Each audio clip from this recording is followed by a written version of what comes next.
Hey folks, I'm in El Centro, California, and I came across this Palestinian protest, and so I'm going to do a quick interview here on the street corner with one of the representatives. My name is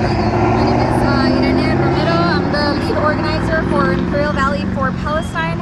We are a collective of individuals from all walks of life across the Imperial Valley, and we are here united to bring awareness about the genocide that is happening in Gaza and how our tax dollars are involved in funding and supplying all the weaponry for this genocide. Okay, so let me ask you this. You said that our tax dollars are funding that. For people that may be watching and don't understand exactly what's happening with the funding of it, can you give a little more information about that? Okay, so every year when we do our tax returns, some of the money that is being taken from our taxes, that goes into funding the settler colony of the state of Israel.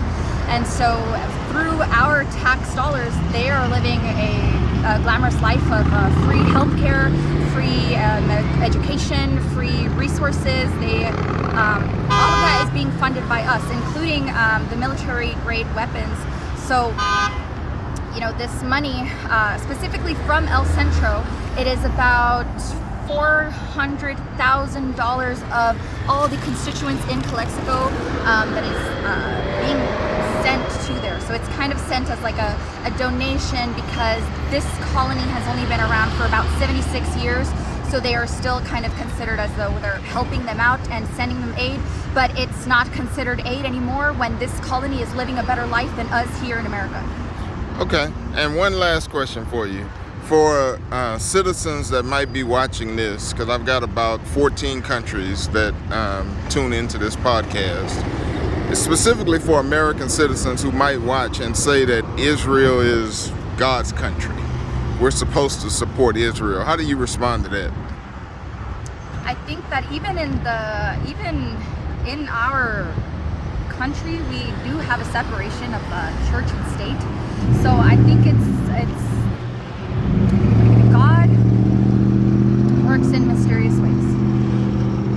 But one of those ways is not in the free will that he gave to his people. So you cannot blame God for the actions that this man, Netanyahu, and his government and all his goons, all of them, these are the actions that they are taking. And you cannot call it God's land when you are going to be living and stepping on the ashes of thousands upon thousands of people. If there was people already there and you have to remove them and ethnically cleanse them and bomb the country to ashes to be able to claim it and call it yours, then that is not your country. The last thing I want to ask you is that would you say that even though you are out here protesting, that you still want unity among people?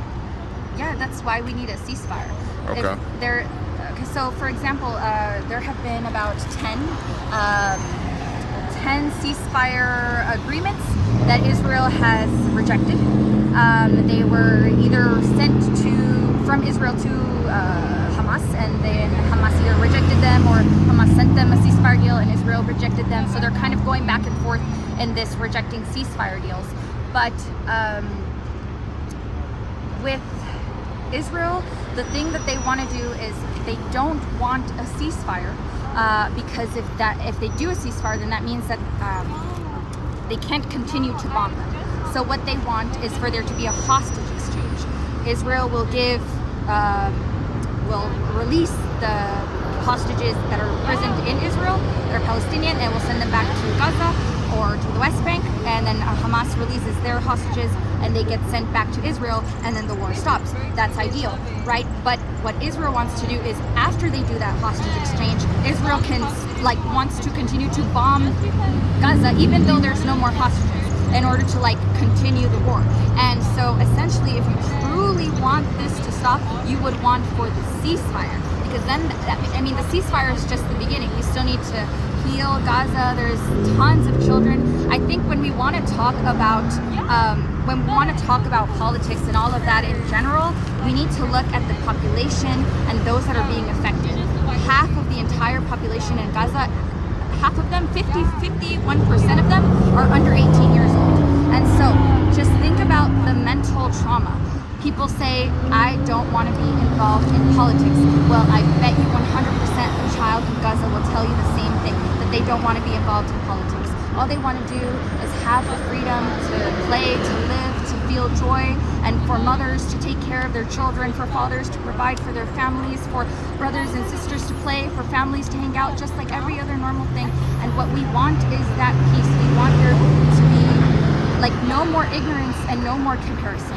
Yes, October 7th was a horrible day, and I will never support any kind of tragedy.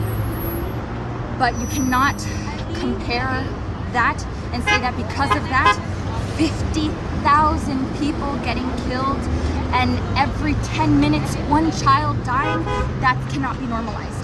That cannot be justified. There is a different way to deal with things, and there is a diplomatic way of dealing with things.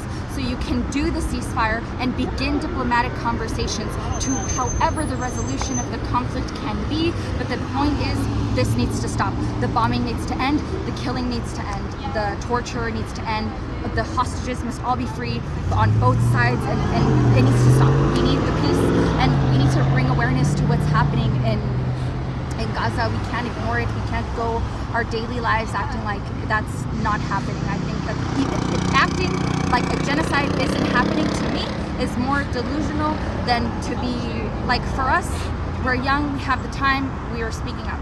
But for those that are not able to do this, we're not asking you to join us here in person. If you can, thank God. But if you cannot, share and bring awareness, charities, fundraisers, refugees, share about testimonies of survivors from Gaza, things like that. All of that is more helpful. All of that brings more unity. And I think just take a look at what either sides are saying. Like, one side asking for the war to end, one side asking for the war to continue. I think that's what needs to like open our eyes and our ears to. You heard it live here in El Centro. I'm at the corner with the protesters. Check out the interview that I just had. Tune in, get involved any way you see fit. Thanks much. Thank you. Have a good day. All right. Thank you, guys. All right. It's the DadCast Podcast. The what? The DadCast Podcast. The DadCast. Yeah. D-A-D? DadCast Podcast. Okay, I can It's find on it TikTok, YouTube, okay. everything. Okay. Yeah. All right. Thank you so much. All right. You guys take care. Yeah, hit that like and share.